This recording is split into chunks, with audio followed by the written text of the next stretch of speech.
You're listening to the Tumbling Saber podcast, a member of the Star Wars Commonwealth Podcast Network. Check us out on the web at starwarscommonwealth.com, on iTunes, Facebook, and Twitter, and take your first step into a larger world.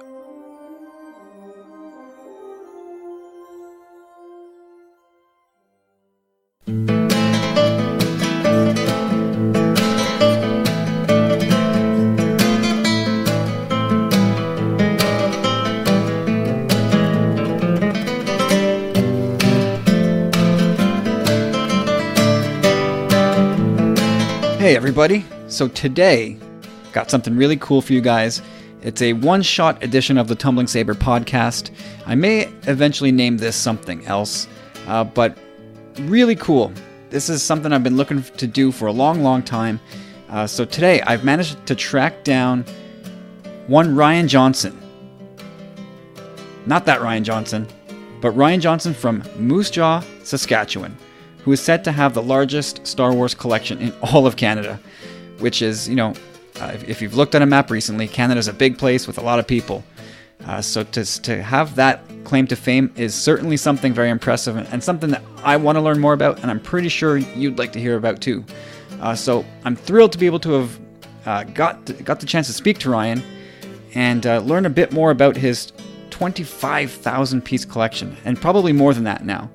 So we'll learn a bit about that. We'll learn about how he got started, how he keeps his hobby humming along and thriving, and a whole lot more. So, without further adu, let's say hi to Ryan Johnson. Ryan Johnson, how you doing, sir? Excellent. It's a great day. It is a great day. It's we're expecting the trailer for The Last Jedi any time now. It's the kickoff to the NHL season. It is a good time to be a Star Wars fan and a Canadian. Absolutely. So, let's get quickly into your origin story here. So, I think you first hit the media map in 2015 in the run-up to The Force Awakens. And in your story with CBC, it said that you guys changed cities. And you were devastated over it. So, your mom, to console you, bought you a Stormtrooper figure. Absolutely. Yeah, so as a kid growing up, we lived in Swift Current, and Dad got a job in Regina, so we moved to Regina. I'm 4 years old, don't know anybody, feeling kind of down, and it was just, don't know anyone.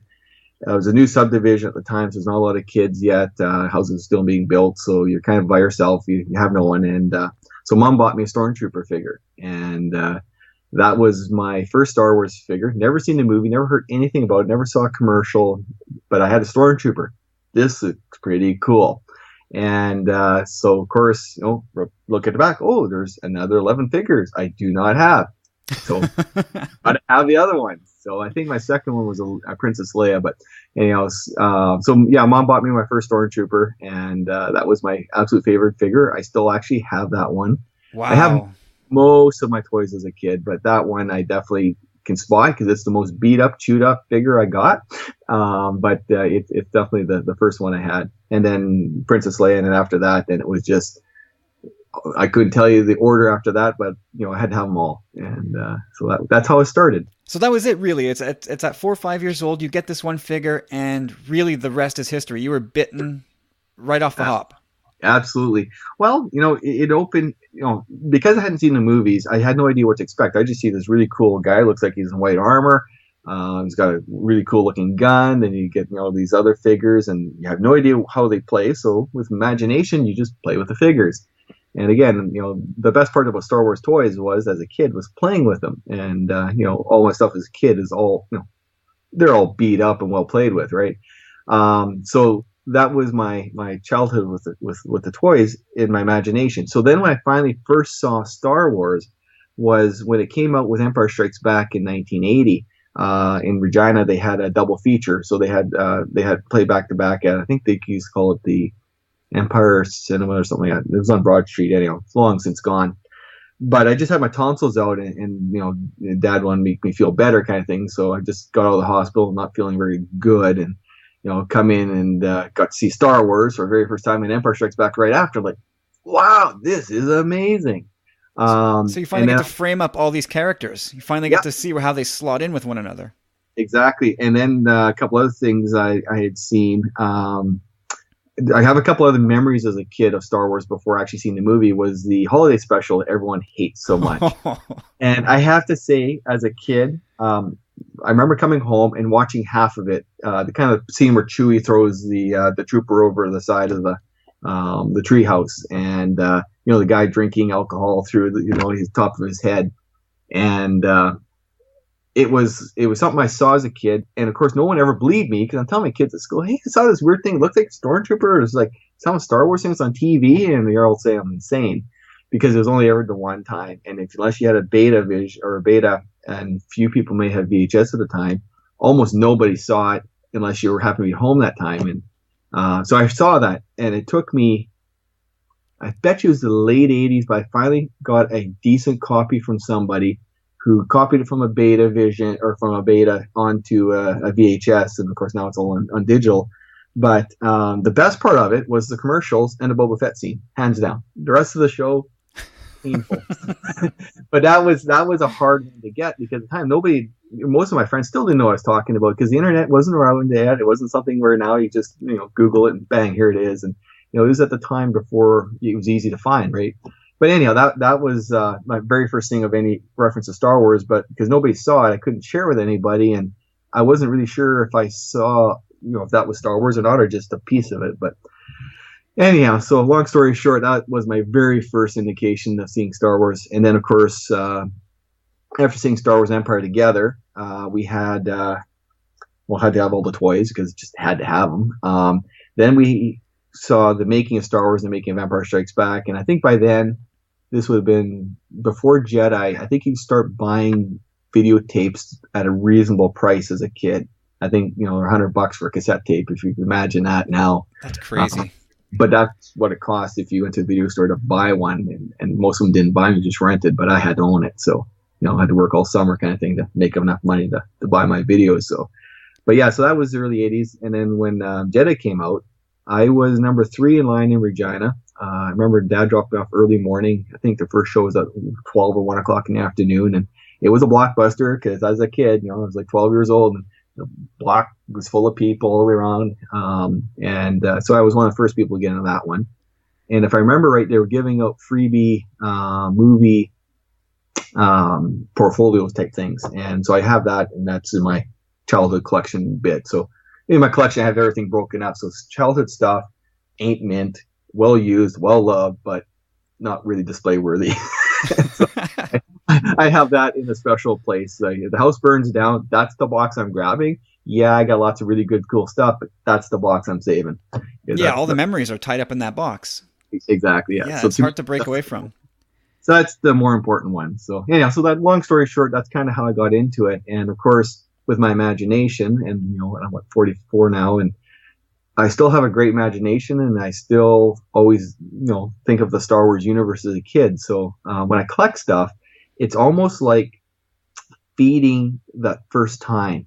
So when especially vintage stuff, like there's very little vintage I don't need, but if I see vintage, you know what, unless it's grossly overpriced, I kind of have to buy it just because it makes me feel like a kid again for that little bit of time. And then I bring it home and think, I hope this is better than what I have now. And oh yeah, this was a better one. Good. Okay, so I did well. But so whenever I see Star Wars stuff, especially vintage stuff, it just reminds me of a time when I was like a kid. The only thing better than that is if you go to like a celebration and you see some of these vendors set up, and they got a wall full of vintage carded figures. It's like, this reminds me of the Sears when I was a kid, or a Woolworths or Zellers kind of thing. It's like, wow, Zellers. That's my only memory of shopping for Star Wars stuff as a kid. I have just vague memories of seeing figures from Return of the Jedi swinging on the pegs. I don't go back any further than that, and I wish I had been around for those original runs. Well, I'll give you my most horrible story. Is I remember as a kid, this would have been about 85. There was a basket full of yak faces, $2.99, Sears Bargain Center in Regina. And I remember Mom asking, "Do you want one?" I looked at, "No, I don't need him. He's ugly." Oh no! And there was fully 20 in there.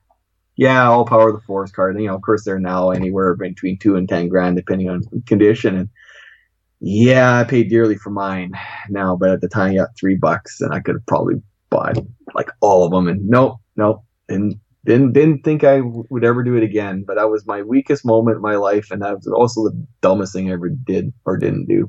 Well, yeah, my parents have those same laments of all the toys that my brother and I had as kids, Star Wars chief among them.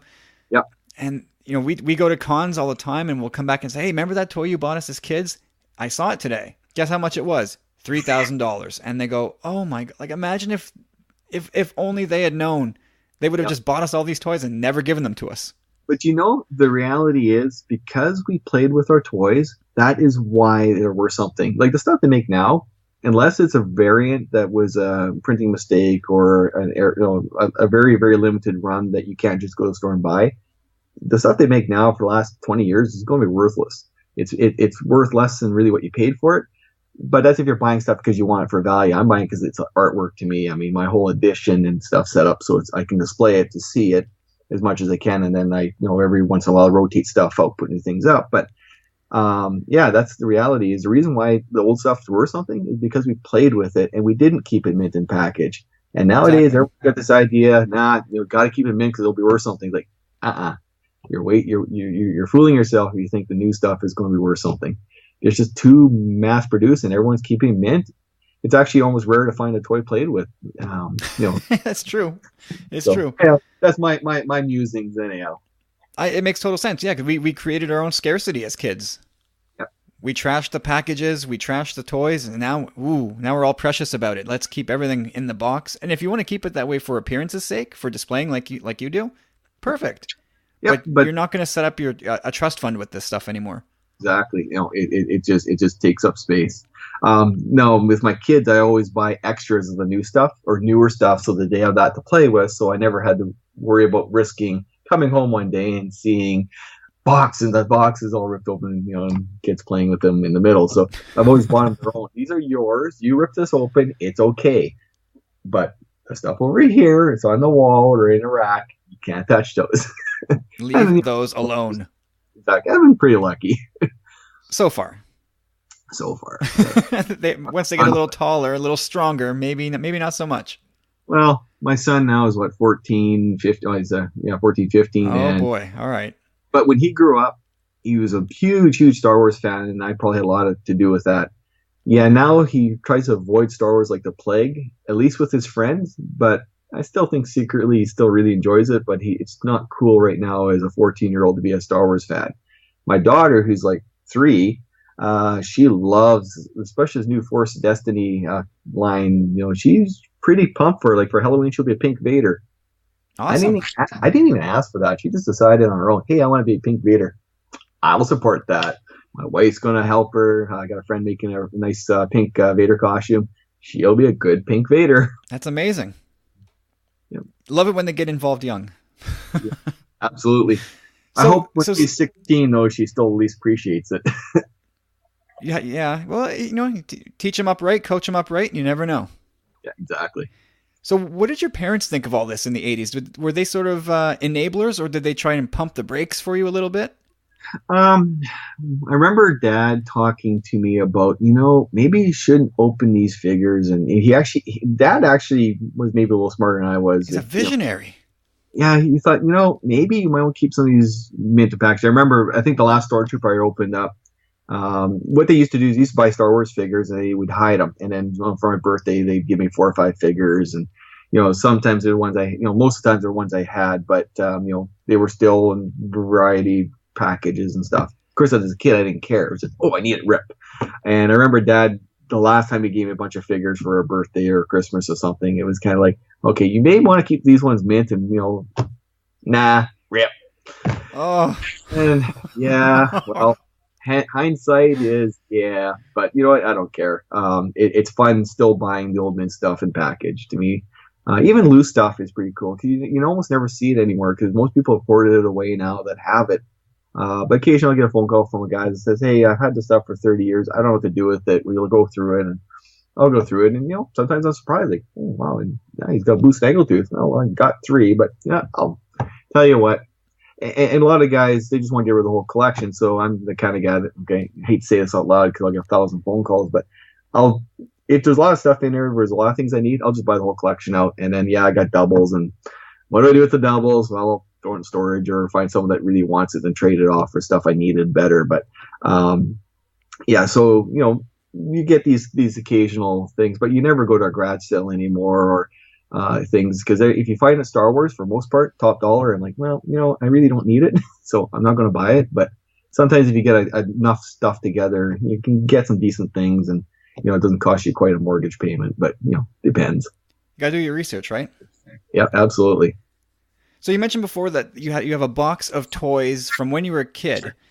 But I assume that now, at least for the vintage stuff, the bulk of the stuff you've replaced with higher quality, better condition figures?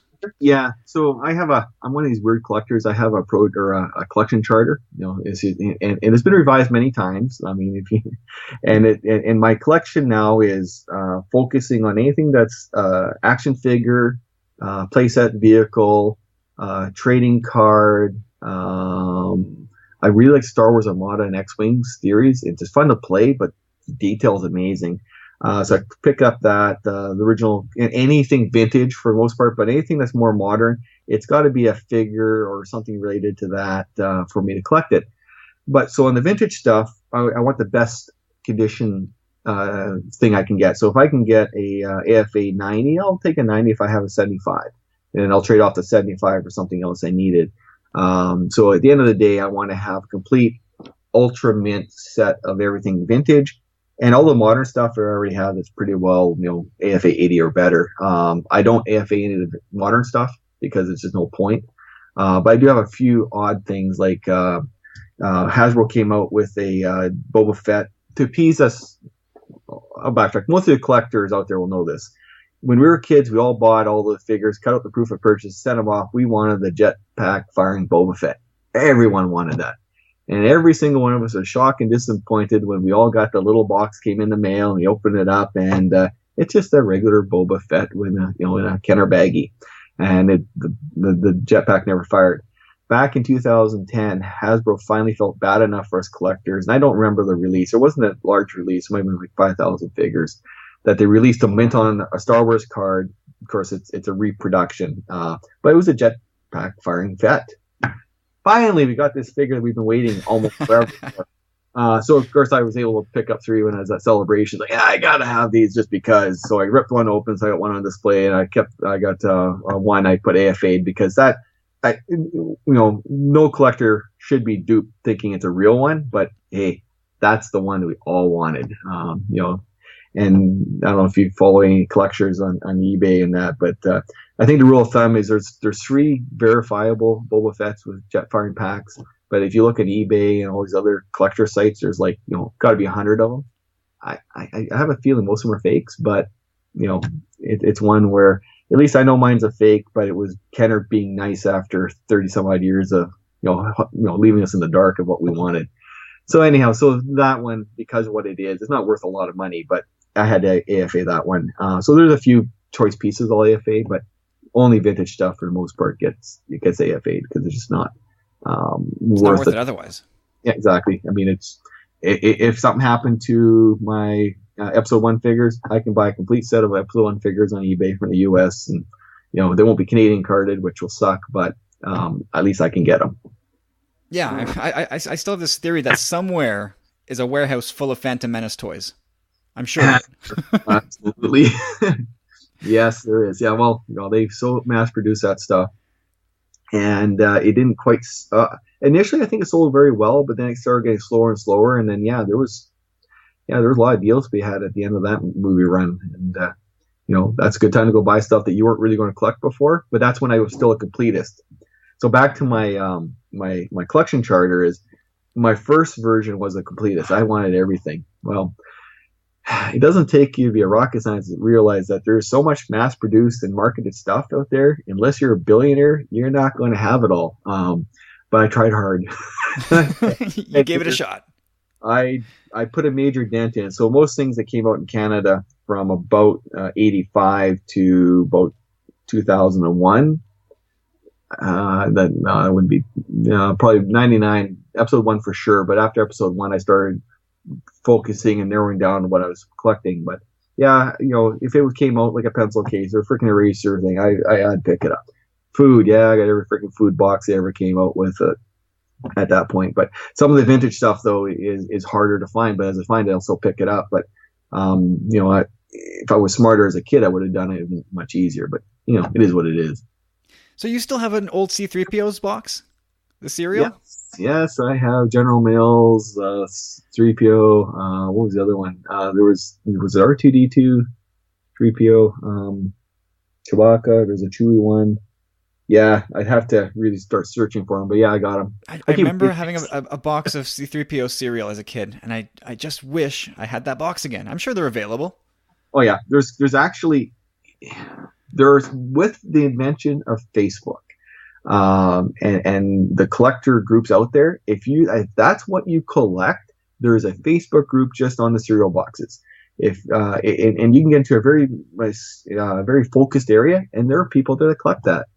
Just backing of figures. There's a full group that just picks up the back of cards. I mean, to myself, I'd rather have the figure on the card, but I do have most of the figures without just the cards too, because as you've been collecting, I'm not going to throw this out. I'm going to keep it, but I'll just catalog it, throw it in the database, and put it in a shelf somewhere or put it in a box, because there are some people that's all they collect. So yeah, it's amazing. There's so many different kind of collectors out there that as you start meeting more and more people, you start knowing what they like to collect and stuff. And I still have a fairly wide net of stuff I collect, but I've been out of room for 5 years and I'm still collecting. So I'm the wall's closing in on you. Yeah, I gotta start really focusing down on what's the most important stuff to me, especially with episode 8. It was a small release of stuff right now, but Han Solo comes out next year, and then episode 9 will come out, and it's like, what, I'm going to have to be pretty picky, or I'll have to buy stuff and not display it. To me, that's a sin. Like, I'm buying the stuff as artwork so I can look at it and appreciate it. And if I have to put it in a box, I can't really appreciate it. But yeah, physically, I got 1,100 square foot place here, 11-foot ceilings, and it's pretty well as full as I can without making it look too cluttered. And even as it is, there's stuff I should probably put in storage and bring stuff back from storage and display. But it is what it is. I do my best to be able to enjoy my best pieces and change things out so it's not always the same. So it's pretty much that. It's a rotation for you then. Like things will sit out for a while, for a season or whatever it is, and then okay, I've got this cool thing now, or I want to look at that for a while. So this comes out, that goes in. I have friends who are curators for museums and that, and they give me great advice and that, and handling techniques, or here's things you can do and what have you. So yeah, that I do that. But stuff on the walls, like most of the figures, I don't move around. The problem is, ever since 2010, those figures, I don't have room to display them, so I have some center display boards with like the standard pegs on them, and I put them on there. And then when I'm tired of Clone Wars stuff, I'll put the Clone Wars guys away, and I'll bring out the episode 7 stuff, or those kinds of things. But the stuff on the walls is original figures from 1977, 78, right up until 07 is on the walls, with the Sega collection. And then after that, then I started doing they released the vintage collection pieces, and those ones will be a purpose, because of all the sets, that was actually one of my favorite of the modern stuff, because they kind of had cards that would have been, if they continued making the original figures today, that whole set of 100 and some odd figures, that's it. And it's a pretty cool set. So that one they're really nice. Yeah. So yeah, that one I'll always keep out. But Clone Wars will come and go, because Clone Wars is a great series and that, but the cartoonish style of the figures aren't really something I like as much as I like the stuff that was more realistic. When Hasbro started using 3D scanners to scan people and things when they made figures, that's when they started making figures not really for kids anymore. They're really for adults. They're just so realistic, and yeah, they're made for us. They made them for 40-somethings. Exactly. And those ones I like to display because they look so cool. But yeah. So what is Force Friday 2? What was that like for you a few weeks ago? Was that sort of like I'm taking the day off work, clear my schedule, and I'm going to hit all the Walmarts, all the Toys R Us, everything within 50 kilometers of me? I'm going to pillage that place today. It's funny you mentioned that. Basically, I had to work, but I was in Regina, when I got flex hours, but when I was done work in Regina, I did hit the Toys R Us, 3 Walmarts, and then that weekend or Saturday, no, I lied. It was that night I had to be in Saskatoon for a Royal Rally, and so I booted up to Saskatoon. And in Saskatoon, I hit their Toys R Us. I hit, I also started at the Moose Jaw Walmart. Forgot that one because I live in Moose Jaw. Then I did only 2 Walmarts in Saskatoon, and in the Royal Rally. And this is like I was supposed to be the navigator, and ended up being the driver. But long story short, my good car is in for a new transmission, and my buddy's car got rear-ended like literally hours before the race started. So I had to bring up one of my spare cars up Saskatoon, and long story short, I was the driver. This is a race. I stopped in Prince Albert, make sure I hit the Walmart, and you know what? There's 2 figures in there, and a freaking as an A-Wing there. I didn't find it in either Regina, Moose Jaw, or Saskatoon. So hey, it was worth it. But it's like, that cost me 10 minutes. Like, yeah, I know, but I'm driver. So that was my first Friday and Saturday. So yeah, I picked up everything that was available. I was able to get at the end of by Saturday at noon. I Pearl had everything. Nice. And it was out at the time. So now it's waiting for some of the other things like the Yoda and the Obi-Wan. I mean, yeah, some guys in the States are picking them up. So I could pick them up 1 month ago now. And my brother found them today. Oh, they're okay. So yeah, and I find the East gets them before the West. So if you got them now, by the end of next week, I should be able to find them here. And something I should mention is it doesn't matter now, but it used to matter. I want the Canadian stuff first, and most of my stuff on display is Canadian, even though I have the U.S. equivalent in box. I only display the Canadian stuff unless it was like the last episode 1 figures, where the last 9 or 10 figures were only U.S. carded. So those ones get displayed, because I have to display one of everything. But now that most of the things are quad logo, most are quad logo, that it doesn't matter anymore. But I still would rather buy it in Canada first, just because, I still prefer an English-French logo card over just an English-only card. Just a preference of mine. And I've gotten a lot of arguments with guys like Brian's Toys and other guys over the Canadian stuff versus American or U.S. stuff. But yeah, I'm Canadian. I got to support that one first, even though, a lot of Americans wouldn't buy a Canadian card. I think for life, love or money. No, I definitely understand that. It was sort of like that Topps versus O-Pee-Chee thing when we were kids collecting cards. Yep. And the better cards are still the O-Pee-Chee ones.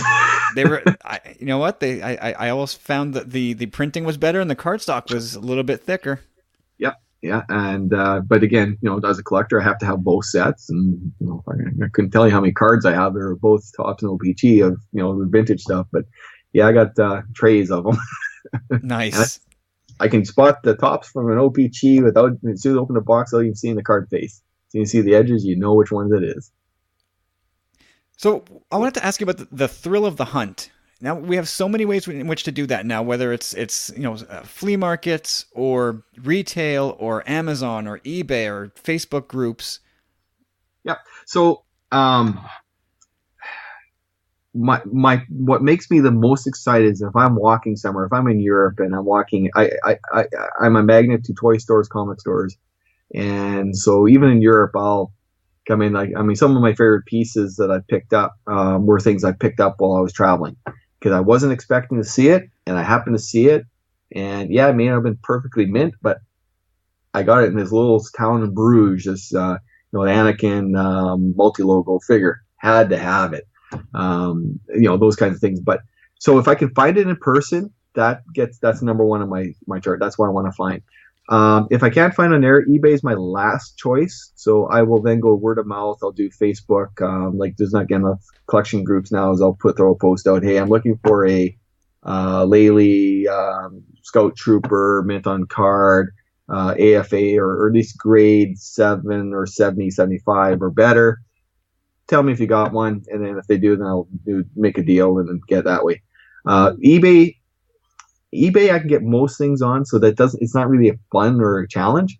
So what I will do is, like, for next celebrations, is I'll wait till celebrations, and at that celebrations I will go there and I will Customs guys know me well when I come back. The guys in Regina, when we still had direct flights in the Regina, I mean, I'm not kidding. I've gone through there with 5 or 6 boxes full of stuff, and I keep really good records. So because I have to put everything in a database afterwards, and when you're going through customs, it's just better to be honest, because you be honest, it's a lot less hassle. So here's the stuff, and 9 times out of 10, they'll look at, what is this, toys? Yeah, toys, vintage, this, that. Here's a list of stuff, and most of the times they'll look at it. They'll wave me through. So hopefully, every cat will show up tomorrow asking for extra cash. But it's just toys for my collection. I'm not buying multiples. I don't want dupes. I want the original things I needed, and or better than what I had before. And yeah, so I remember coming back from one celebration that had, I think it was 7 large 4 or 6 cubic foot boxes of stuff I picked up. Oh my goodness! And of course, I'm freaking out all the time. I'm a master packer, so when I travel, I know how to pack, and I've never had anything destroyed. I've had a few things damaged slightly, but I would rather do that than go on eBay and say, yeah, I need this. Just eBay, man, it just comes. Other things I've learned on eBay as a Canadian is never order vintage stuff in the wintertime, because the chances of, and the brittleness of the stuff, I've had too many examples of figures cracking the bubbles in shipping. So, oh wow, I hadn't even considered that. 10 years ago, I stopped doing that, and it's like there's absolutely no way I can guarantee it, and North North Seller can guarantee that figure is going to show up one piece. Now, if I go down during celebrations, which is nice and hot most of the time, I have no concerns. I just make sure I pack them very well in, either acrylic cases or star bubble or star cases or what have you. And again, I've only had a few ever damaged, but yeah, customs guys for the most part have a good idea who I am when they come. That's amazing. Plus, we're the same group all the time, right? It's like, yeah, okay. Now that we don't have direct flights anymore, I have to go through Calgary or Calgary, most part, or Toronto, and it's different there because you're just a face then. You're just a sure. Nobody knows who you are. But yeah, so I've had a lot of those things. But no, I prefer buying stuff in person, hands down. It's because that's the thrill of the hunt. I see it. It's in my hand. It's tangible. I can check if it's a fake. It's good. I'm taking it. Yeah, you feel like a conqueror. Like you went out into the wild and you came back with a trophy. You bet. It's just no. Now, with that said, I have a few items on here that if they ever show up on eBay, I won't say what they are because I hate to see them come up for like $100,000. But there's a few things I want bad enough. I don't care how much it is. I will buy them. But they're that freaking rare that I've never seen one come up for sale in 15 years on one item, and the other one's been about 5 years. Haven't seen it either. If they do show up, because of what they are, no one's going to make a fake of them because it's such an obscure thing that nobody's going to look for it. But I desperately want those as key pieces for my collection, but I've never seen one come up for sale, even on the sites. Like, it's just something that's so odd, and these are cards. It's something I have to have, but I've been looking for so long now that I've kind of given up, but I will still every morning, my routine, check eBay just in case. And about once a week, I'll check the forums, and yeah, I may someday find them, but I don't know if I ever will. Have you ever reached out to Steve Sansweet? Maybe he might be able to point you in the right direction. He doesn't collect quite the thing I want in that case. I have talked to him at a conference.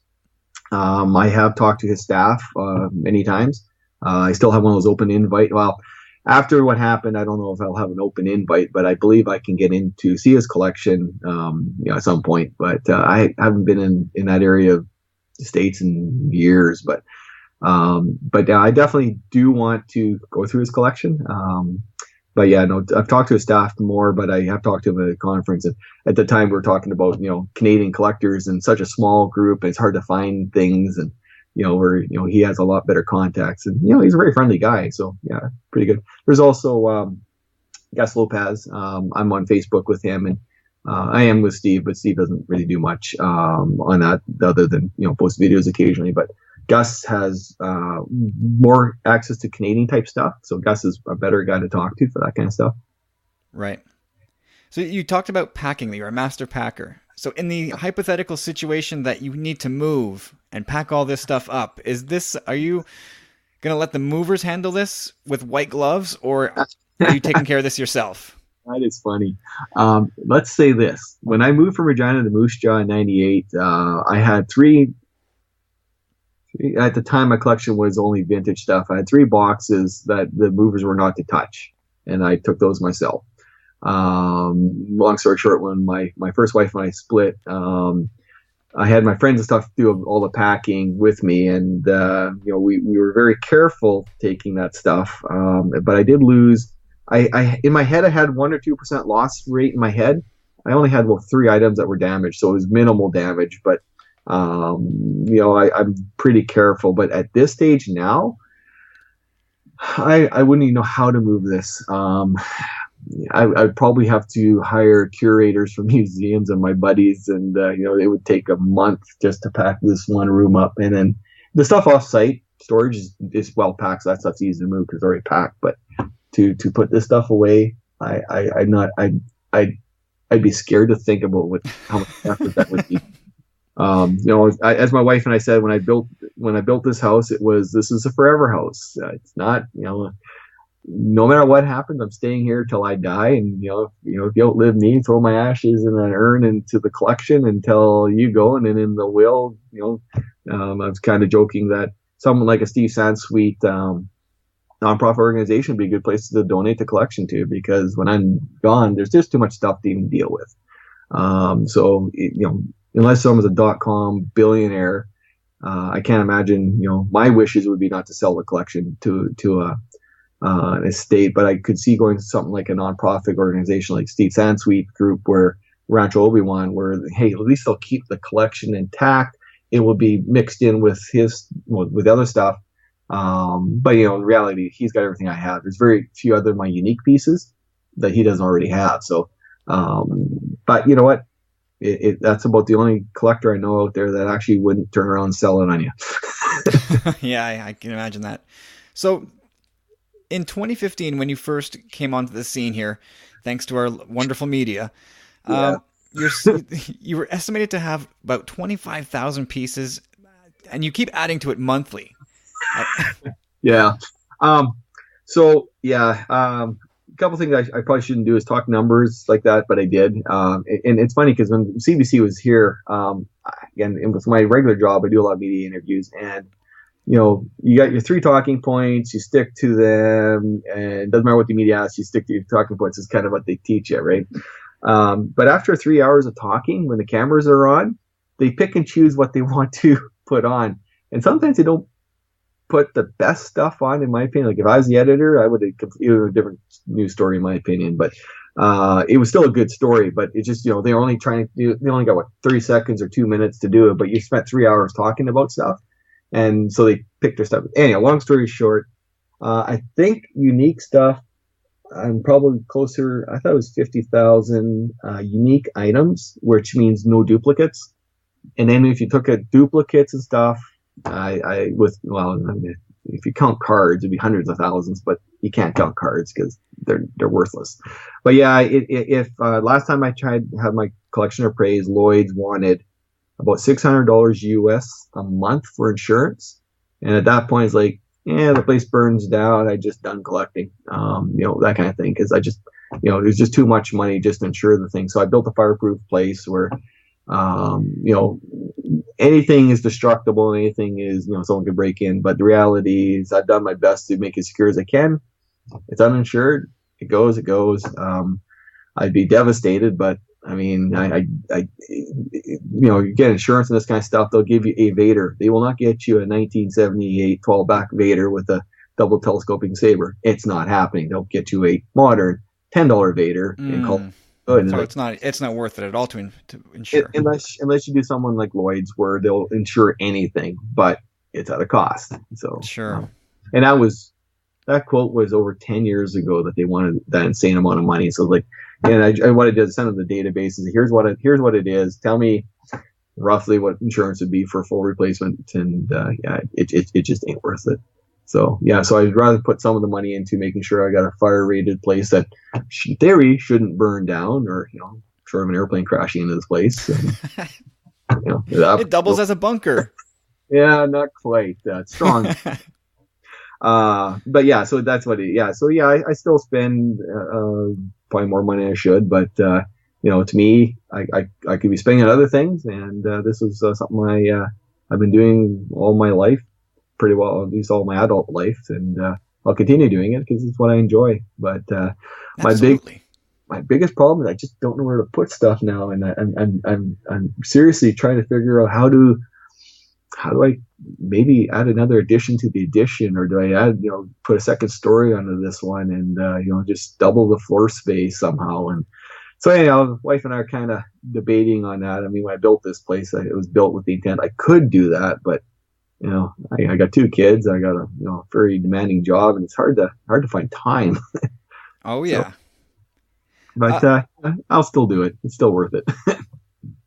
well, yeah. I mean, I collect, you know, very minimally, but yeah, it's so addictive. It's just something that hooks you, and you just want to get more and more and more. Everything I own is, well, just about everything I own is in a box in my closet, and it's been that way since I moved out of my parents' house, almost 15 years aago. Yeah, yeah. And I haven't had a chance to get it all out yet. Well, I still have stuff at my parents' house. I still have stuff at the ex-wife's house. I still have. It's just I just have too much stuff, right? And that's just the reality, and it's kind of a running joke. I get along real well with the ex-wife, and but yeah, I still have stuff there, and occasionally, as she's running out of room, I kind of get a box shows up, and like, okay, right, this one. Go to the database. Okay, box 305. That's what's in there. Okay, figure out what I want to do with it, and find a place to store it, and yeah, you have to be well organized. Otherwise, it becomes, hoard. Okay, the difference between a collector and hoarder. I'll tell the story. My current wife, she completely supports my collection, but she was watching one of those TV shows on hoarders or something like that, and it was about collection hoarders or something like that. And I can't remember. Hey Ryan, you gotta see this. So I run in there and like, okay, let's see this, and they had that lady from the hoarder show, but this was about collections, and she said, well, unfortunately, these aren't hoards because these are organized. People know where they are. Like, I can tell you where every figure is that's not in here for the most part. It's stuff in boxes. I have a database that'll tell me where it is because I just I'm trying, which box is it? I don't know. Let me look. But anyhow, so after she saw it, she was kind of disappointed that she can't call me a hoarder because I do know where everything is. It's well organized. I have a database of stuff I need. I have a database of stuff I have. I have a database of stuff I'm willing to trade for things I need better. But without organization, it'd be pretty tough job. It's chaos. Stuff. Yeah. Yes. So, of all the thousands and thousands of items that you have, are there any that stick out as this is? Now, I guess this might take you right over to your childhood box, but what would be your favorite items? Well, okay. I don't have a single favorite. There's too much stuff. But things I like. One is I have a gold-plated 24 karat gold stormtrooper that was used in a patent process. Long story short, somebody was trying to find some way of electroplating gold onto plastic. And so I gave them a bunch of Star Wars figures, say, hey, see if we get gold to stick with this. And in the process, whatever they did, they got a patent out of it. And I got gold-plated Stormtrooper out of it. So Nice. It's one of my favorite pieces to show off because nobody has that. There's the gold 3PO that came out in Lego and things like that. But yeah, that was it wasn't mass produced, it was very limited. But, it was a store doing it. This is pretty unique. But yeah, as Boba Fett's my favorite character, hands down. So my childhood Fett was my favorite of my figures. But again, to a collector, it's like, yeah, I'd rather have the Star Wars, pack mint on card one. But like, yeah, but this one's still my favorite. Modern stuff, EFX, I love their stuff. EFX does such a good job on the quality of the stuff they do. So I like buying stuff from them. I haven't done so lately because again, it's such large stuff, it's hard to display. But EFX has done a pretty good job. Some of the cards, the older vintage or more vintage cards, I just love them. I can look at them all day, even though compared to modern cards are so glossy and perfect. The Masterworks top set is one of my favorites. I got I can't say the word master. I'm missing a few cards to have a master set, but I'm only missing about 3 or 4, one of 10s to have a master set of it. Wow. And there's a guy. I'll say he lives in Calgary, but he doesn't quite live in Calgary anymore. But he's got, I believe, all of them now. He was one short last. I think it was one short last time I talked to him. So him and I are kind of competing on the same stuff, so that makes it a little tough for me.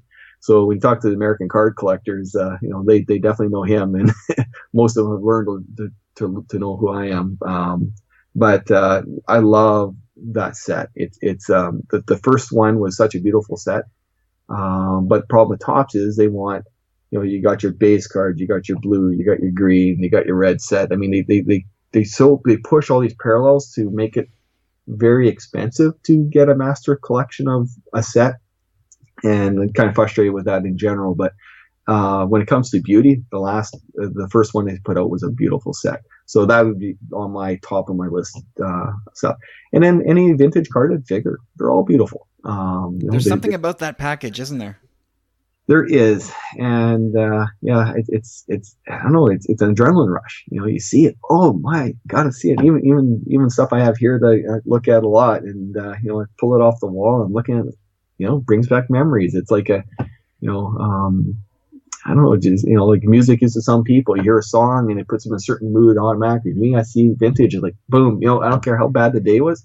It's a great day. I don't know what it is. There's no other packaging in any toy line ever that maybe Transformers, the G1 stuff, but the Star Wars stuff, just there's something about that packaging, the vintage look of it. It just takes you right back, and it's just so, a word that we use a lot on this podcast, iconic. Yeah, there's absolutely. just something very special about it, on the front and the back. Yeah, and that's where when they released the vintage collection, it was like, you know what, this has to be displayed because this is just too cool not to, even though it's modern.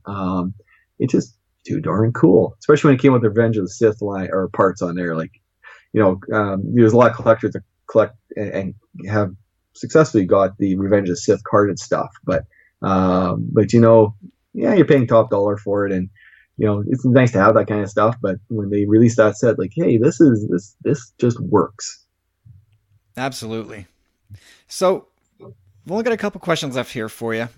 So we got a question from a listener of our podcast who recently asked us some advice on how to stay focused during collecting.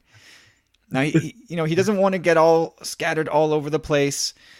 So what advice could you impart to somebody who just wants to either focus on a character or a theme of Star Wars?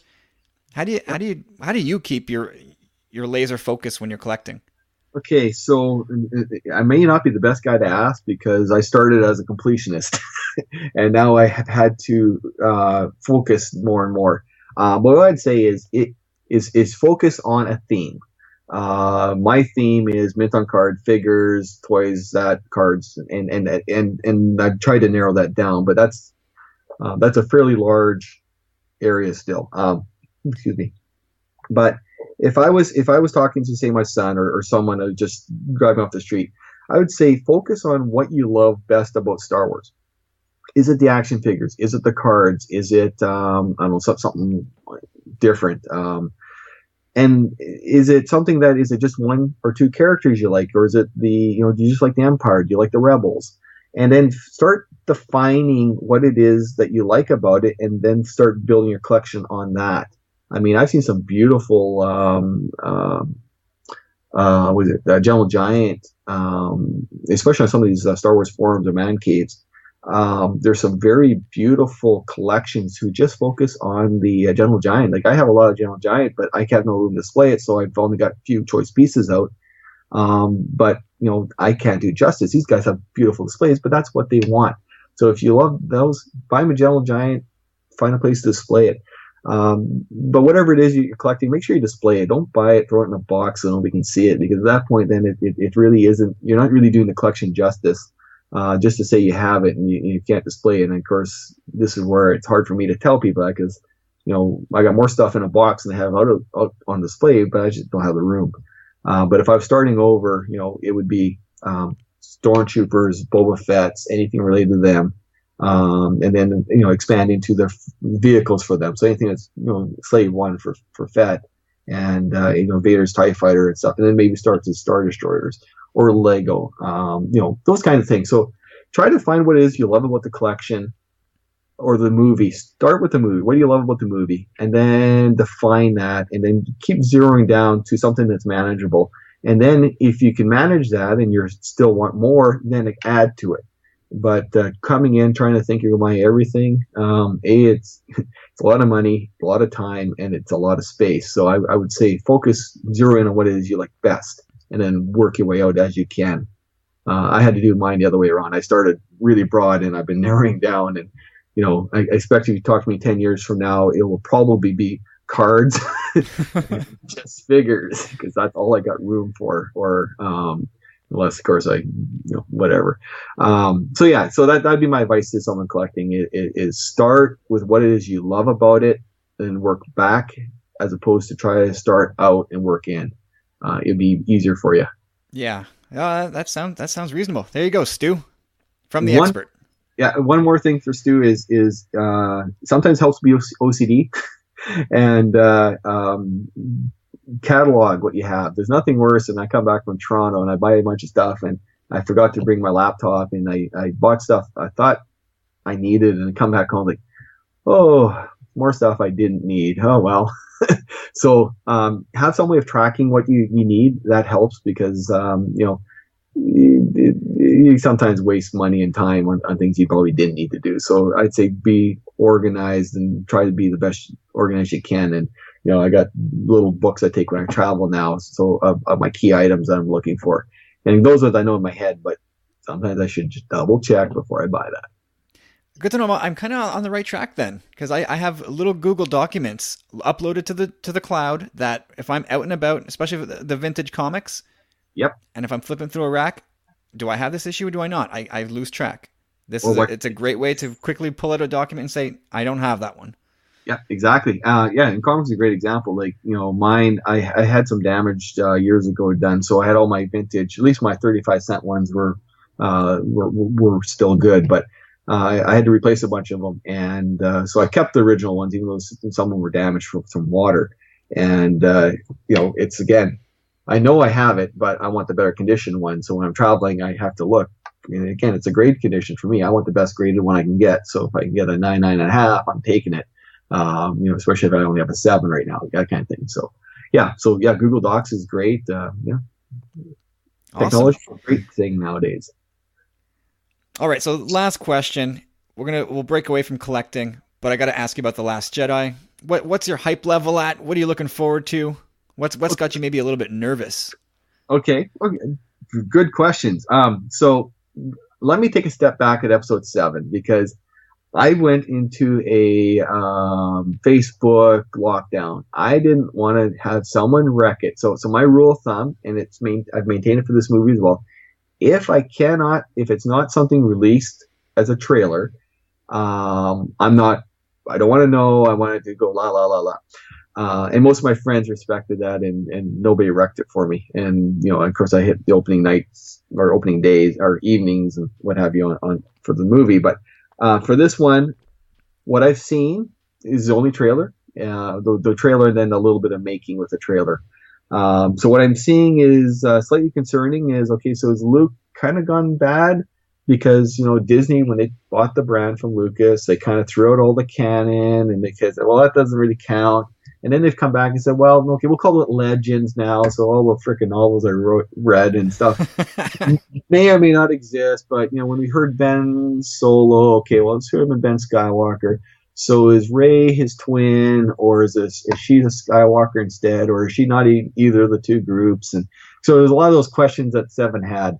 And of course, after I seen the movie, I did kind of look at threads, and there's all kinds of theories out there. What's what? And but anyhow, so when we talk about episode 8, based on Luke wanting, Jedi must end, and of course you've seen the pictures now, because I also on the card trader app for tops, and you see Luke in black. It's like, well, yeah, Luke was black in Jedi, but I have a feeling a lot of people thinking he could be Sith, but I can't imagine Luke being Sith. But in the old canon, Luke did turn to the dark side for a period of time. So maybe they're pulling those strings and pressing those buttons, aren't they? Yeah. So they have a lot of people excited. But you know what? My only concern. This is my son's. My son's pretty critical of Star Wars right now, and I think he just does because he knows it bugs the hell out of me. But I just hope it's not going to be a repeat of Empire in a new movie. Like, they have the new walkers and they have them speeding towards them. Like, you almost didn't need to do that from the one scene you see. Of course, on Force Friday, when you go towards us, gave all these posters, right? Of course, I had to look at the posters going, oh yeah, okay, so there's walkers on it. And okay, it's maybe red sand instead of white snow, but I hope they're not going to have a lot of too similar. I hope it's a really unique story, and it sounds like it is. But don't rehash a lot of the old stuff we've already seen before and just call it the First Order, because that might disappoint me a bit. I'm still a fanboy. Unfortunately, I'm hooked for life. Yep. But I just hope there's some creativeness in this, and that there's a lot more to it. And maybe they did it on purpose. Maybe they leaked something that, hey, we've seen this before in the second Star Wars movie, being Empire, which is, of course, the best Star Wars movie ever. Period. But, please don't have anything else that's kind of following the old stuff, because, the old movies were awesome. Well, Star Wars Empire and Jedi were awesome. One was far from my favorite. 2 was tolerable. 3 was actually not bad, but don't take the original 3 and just rehash it again and again, because I'm kind of tired of Hollywood taking the old stuff and recycling it, because I'd like to see some new stories on stuff. So that's my concern, is they may have recycled too much out of the movies. But now that's my son's critical cynicism that he hit me with. I don't expect it'll be like that. I think maybe they just did it on purpose to get fanboys all excited. And, it should be a good story. We should find out more about Rey. We should find out more about, Kylo Ren and where he's coming from. We'll see more about Snoke. We'll kind of see where it's going, because I got a lot of theories on him. Is he Plagueis? Is he the Emperor again? Or is he, who is he? We don't know. But I'm avoiding the internet on this topic for the last 6 months or so. So, I'm still on Facebook, but if it's a Star Wars thing, unless it's coming from, Lucasfilm or Disney, I'm not reading it. I don't care. I want to be surprised in the evening with my popcorn in costume, and let's do it. Very cool. Well, and you know what? If it's not to your taste, you have nobody but Rian Johnson to blame. It'll be awesome. It will be. Yep. But we have this Rian Johnson to thank for spending a good hour here with us. Ryan, this has been a thrill, man. I've really enjoyed having a chat with you about all this stuff. Is there anywhere where people can go to have a peek at your collection online? I don't normally post stuff publicly. However, with that said, I'm a moderator on the Saskatchewan Star Wars buy sell group. If you throw an invite there, I'll accept you. And I will post pictures of my collection on there. I'll create a folder of that, and I'll talk to my cohort there. If he gets grumpy with that one, I'll figure something out and I'll send it to you, and then you can post it on your site. Because it's something I just haven't bothered. I do tours for people I know, or people that, friends of family, that kind of thing. But, if you happen to be in Moose Jaw, I'd be more than happy to give you a tour. So a lot of people, I've seen my collection, but, it's one where, I haven't put a lot of photos, but you know what? I'll definitely put some photos on. So if I don't do it through the Saskatchewan buy sell group, I'll send it to you, and then you can post it on your site, and I'm okay with that. Excellent. That'd be great. The people that tend to listen to my show are also enthusiasts and love to collect as well. I know they'd be thrilled to see such an enormous and extensive collection. Well, again, there's no point having it. I don't at least show a little bit of it. And there you go. All right, Ryan, thank you so much again for your time. This has been great, and I can't wait to drop this onto the Tumbling Saber listeners.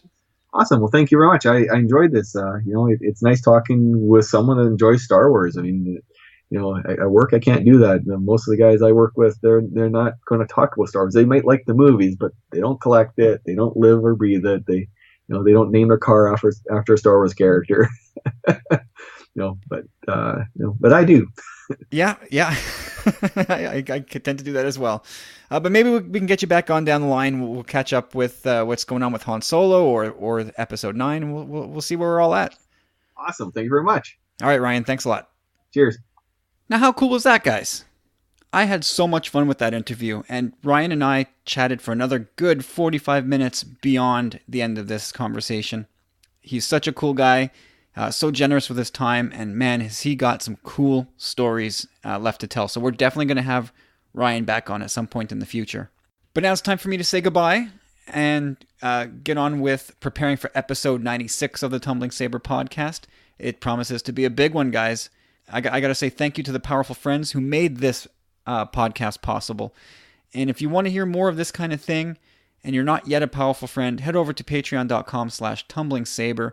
And for $2 to $3 a month, you get a whole host of benefits, including exclusive podcasts, early access to others, participation in our monthly giveaways, newsletters, and listen, we've got a whole lot more stuff planned down the pipe. So why don't you head on over there, patreon.com/tumblingsaber, become a powerful friend, and make this kind of one-off, one-shot type of podcasting possible. And it'll also grant you access to an unbelievably cool community of amazing people, great Star Wars fans, generous with their time, with their energy and their resources and their fandom. I can't say enough good things about the Powerful Friends community.